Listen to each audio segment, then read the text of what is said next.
টাকাটা যে কি জিনিস বুঝলি, পদে পদে মালুম দেয়। সেদিন হ্যান্ডলুম হাউসে গিয়েছিলাম, মনে কিছু জিনিসপত্র কিনছিলাম। করতে করতে হঠাৎ একটা শাড়ি চোখে পড়লো, অদ্ভুত। মনে তো দেখে চোখই ফেরাতে পারে না। আমার কিরকম যেন, আমি কেমন যেন বড় হয়ে গেলাম আচমকা, এক্সপেন্সিভ। ধাই করে বলে বসলাম নিয়ে নিতে। It's my present. Oh Lord, its price was 75 rupees. I had to bluff her. একটা নাটক করতে হলো। বিশ্রী, তুই দাগা করেই ব্লাফ দিচ্ছিস। ফ্যাক্ট, ব্যাপারটা অসহ্য লাগে। ওকে শাড়িটা দিতে পারলে খুব খুশি হতাম। আমার খুব ভালো লাগতো, অথচ নিজেকে এতটুকু মনে হয়।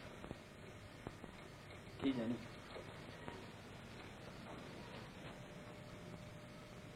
I don't understand.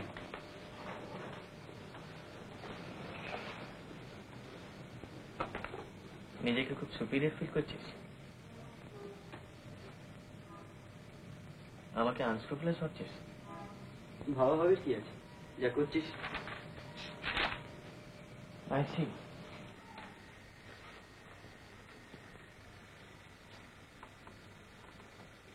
তুই এখন আমাকে লাথি মারলে আমাকে সহ্য করতে হবে,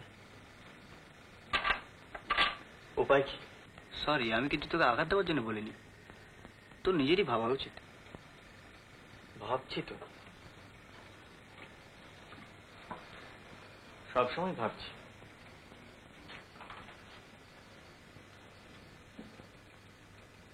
আমি ওকে সবকিছু গুছিয়ে বলবো। এখন শুধু একটু সময় নিচ্ছি। আগে অবস্থাটা একটু সামলে আনি। তুই ঠিক বুঝতে পারছিস না, I am in love with her. সেটি তো আমার ভয়। এই তো আজকেও তো আমি ওকে বলছিলাম ওই গান শেখার ব্যাপারটা। ওটা যে বাজে সেটা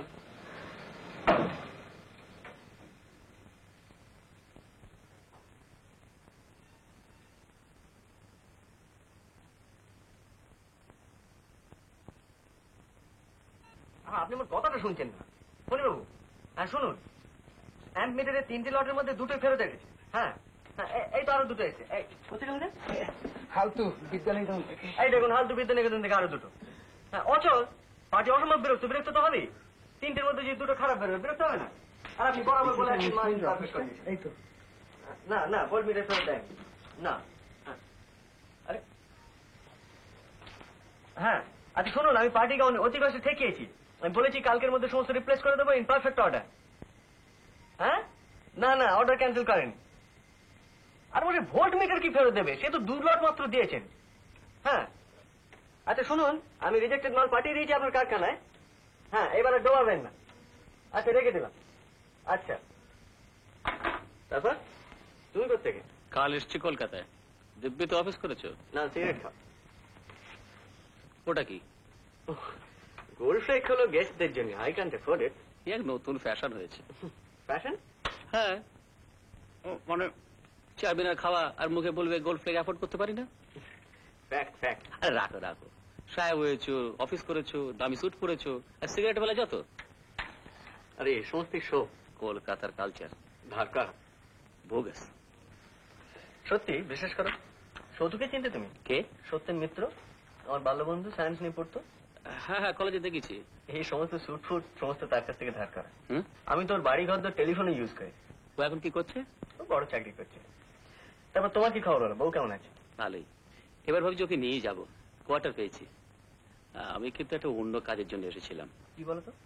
ভয়ে না নির্ভয়ে। আরে আমাকে আবার ভয় কি? আমার ভাইয়ের একটা চাকরির ব্যবস্থা করে দাও না। মানে আমার ছোট ভাই টাইপ জানে, আয় পর্যন্ত পড়েছে। তুমি দেখছি আমার অফিসের শোতে সত্যি খুব ইমপ্রেসড। তুমি আমার কথাটা কিন্তু সিরিয়াসলি নিচ্ছ না। সত্যি বলছি, শোনো বিশ্বাস করো, প্রমিস আমি এখন ফাঁকিতে চলেছি। ব্যবসা যদি জমে তাহলে লোক লাগবে, কিন্তু এখন তো। সত্যি বলছো? অনেস্টলি ব্যবসা নিশ্চয়ই জমবে। চেষ্টা তো করছি। কবে নাগাদ বুঝতে পারবে? এই মনে হয় 1 মাসের মধ্যে এসপার কি ওসপার একটা হয়ে যাবে। তাহলে আমি পরে দেখা করছি। হ্যাঁ, তুমি কিছু ভেবো না। আচ্ছা, আপাতত একটু চা খাও। এই হারাদান, আচ্ছা আচ্ছা, আমি নিজেই করছি।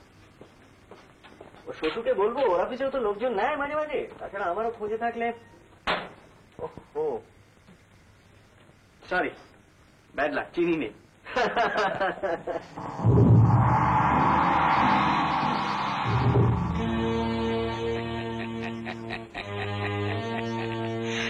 আরে কিছু টাকা চাই যে স্যার। ওই দিন অজয়, এখনো ভেবে দেখ, এভাবে খুচরো ব্যবসা হয় না আজকাল, চলে না। আলবাত চলে, 100 বার চলে। I will prove it. Nonsense. Big বিজনেসের চেহারাটা এখনো দেখতে পাচ্ছিস না? চিড়ে মুড়ি খেয়ে আলামন্দা ছবি সে যুগ আর এখন নেই। It's all over. Ratan, Ratan, ওই যে ডালের প্রিপারেশনটা করিস বাবা। মাছের মুড়ো ফার্স্ট ক্লাস, এরকম মাঝে মাঝে করবি।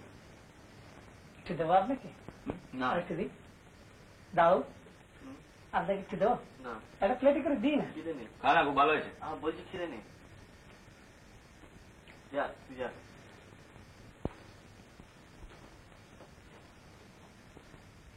তুই আমার উপর চটেছিস কেন? ওই যে বিগ বিজনেসের কথা, বড় বাজে বল। বাজে না, ঠিকই বলি। কি ঠিক কি? ঠিক এই যে ছোট বিজনেস বিগ বিজনেসের চাপে মারা যাচ্ছে। কোন কমিউনিস্ট কথা বলিস তো গায়ে জ্বালা ধরে যায়। কথাটা কিন্তু ঠিক। কি ঠিক কি? বিগ বিজনেস এক বিগ বিজনেস কথা শিখেছিস। আরে বাবা, আমিও বিগ বিজনেস হবো। কি আটকাচ্ছে এটাকে? Don't be stupid. কি স্টুপিড শুনি? তুই হাড়ে হাড়ে বুঝতে পারছিস না? এই যে ফণিবাবু এখন টাকার জন্য মোচড় দিচ্ছে, আরো টাকা চাই। কত পাবি? কে দেবে? কার কাছে হাত পাবি? যেখান থেকে বাড়ি দেবো। চুরি করবো, জোচ্চুরি করবো, তো তোর কাছ থেকে নেবো না।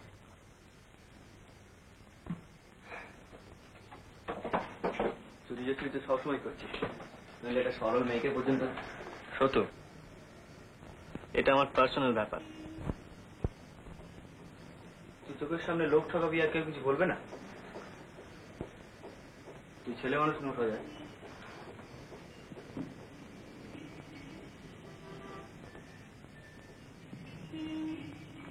না, আমাকে বলিস না, আমি আর পারবো না বলছি। আচ্ছা শোনো মা, আমার কথাটা শুনবে তো? ওই কটা টাকা ব্যাংকে রয়েছে, ওই সম্বল, সেটা কি না খেতে পেয়ে মরে যাবো? তো তোমার না খেতে পেয়ে মরতে কে বলেছে? আমি কি ব্যবস্থা করেছি শুনবে তো? ফণিবাবুকে কত টাকা না দিলে না, আমি 7 দিনের মধ্যে তোমার এনে দিই, কিনে দেখো। দেবো না। আচ্ছা মা,